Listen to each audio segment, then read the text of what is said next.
Do you ever look around and think, wow, the world is a crazy place, and it just seems to get crazier and crazier? Ease your mind and take a break. This is Fuel for the Soul with John Giftah.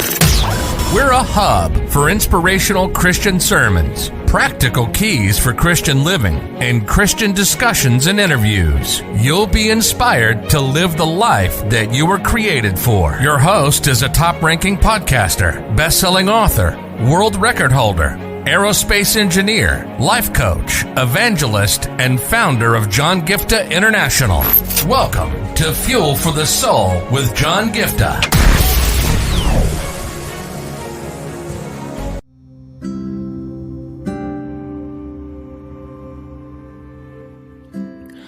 I'm going to talk to you today about don't force God to do it your way.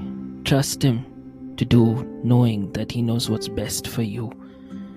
See, when we think about the incident mentioned in Daniel chapter 3, I want to just quickly share this incident with you, and then I will share the word that I have for you guys today. We think about the moment when King Nebuchadnezzar is forcing, and he sends out a decree saying that everybody in the kingdom should bow down and worship the golden idol that he has put up. But 3 Hebrew children, Shadrach, Meshach, and Abednego, are adamant, and they say, no, we're not going to do it.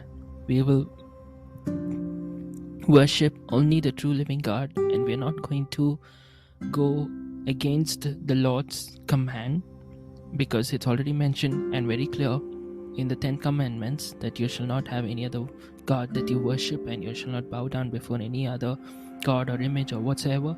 So they are in that place where they're saying, you know what, this is what we're going to do. And so they're in trouble, and the king wants to put them into a burning furnace. Okay, and what really caught my attention is in verse 17 and verse 18, which is what I want to share with you, where they tell the king, this is what is the common line in all these different translations, but so I'm not going to read line by line in different translation, but what they actually come to the king and they say is,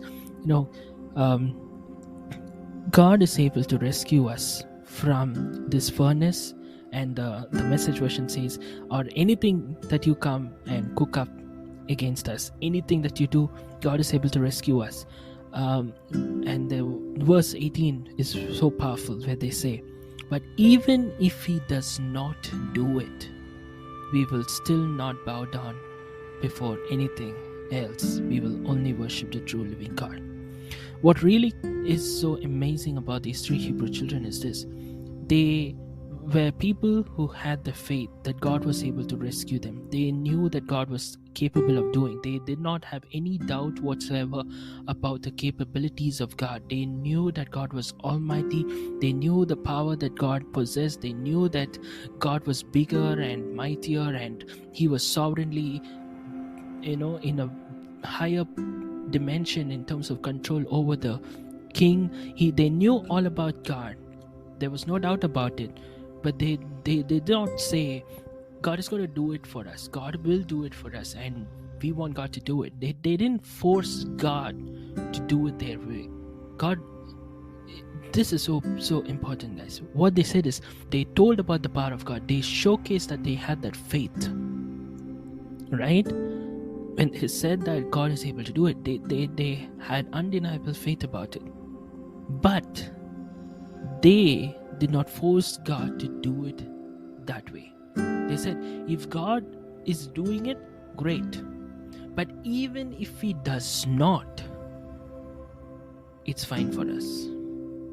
They were in a place where they knew the power of God, but they didn't want, or they didn't force God to demonstrate His power the way they wanted. They were fine with anything. And today, if that's one word I want to share with you guys today, it's a very short word for us today, that yes, you have the faith that God can do amazing things. Hold on to that faith.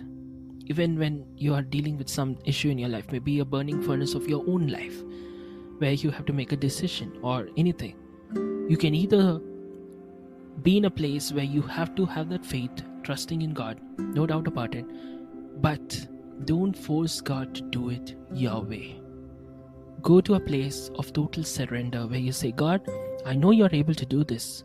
I would really wish you would do it.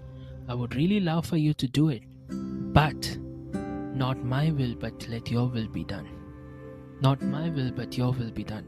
I think I've shared this aspect with you a couple of episodes ago, where I spoke about, God's power being demonstrated.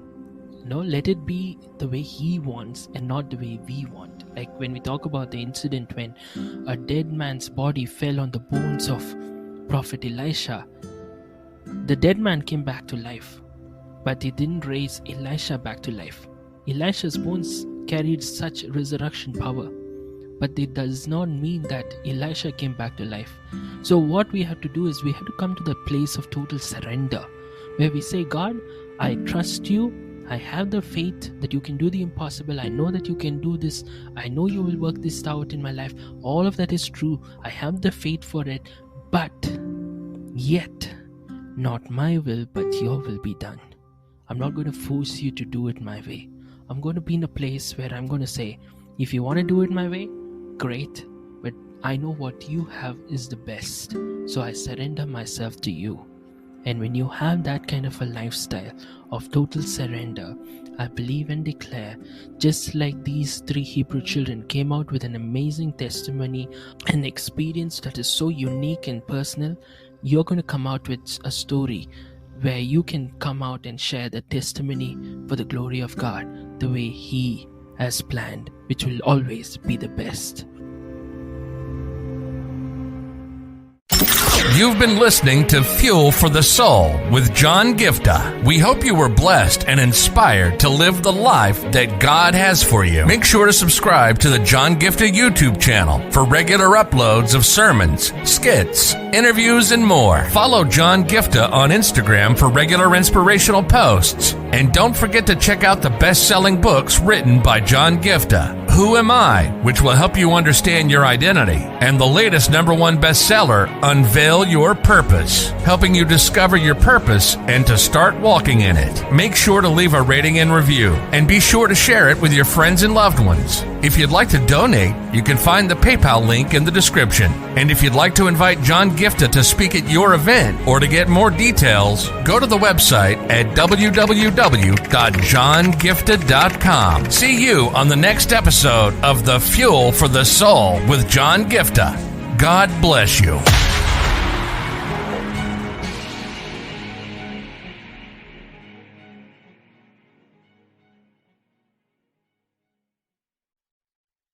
If your heart stops beating now, do you know where you're going? If you came face to face with death now, do you know where you're going? And this is not a message of condemnation. This is a message of hope.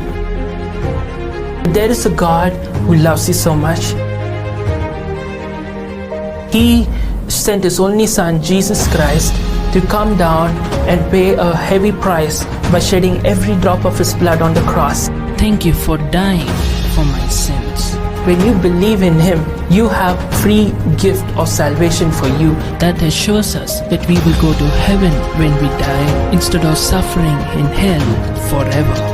I just encourage you today to make the simple step of faith and say, Jesus, I thank you for what you did on the cross. Thank you for giving me this gift of eternal life.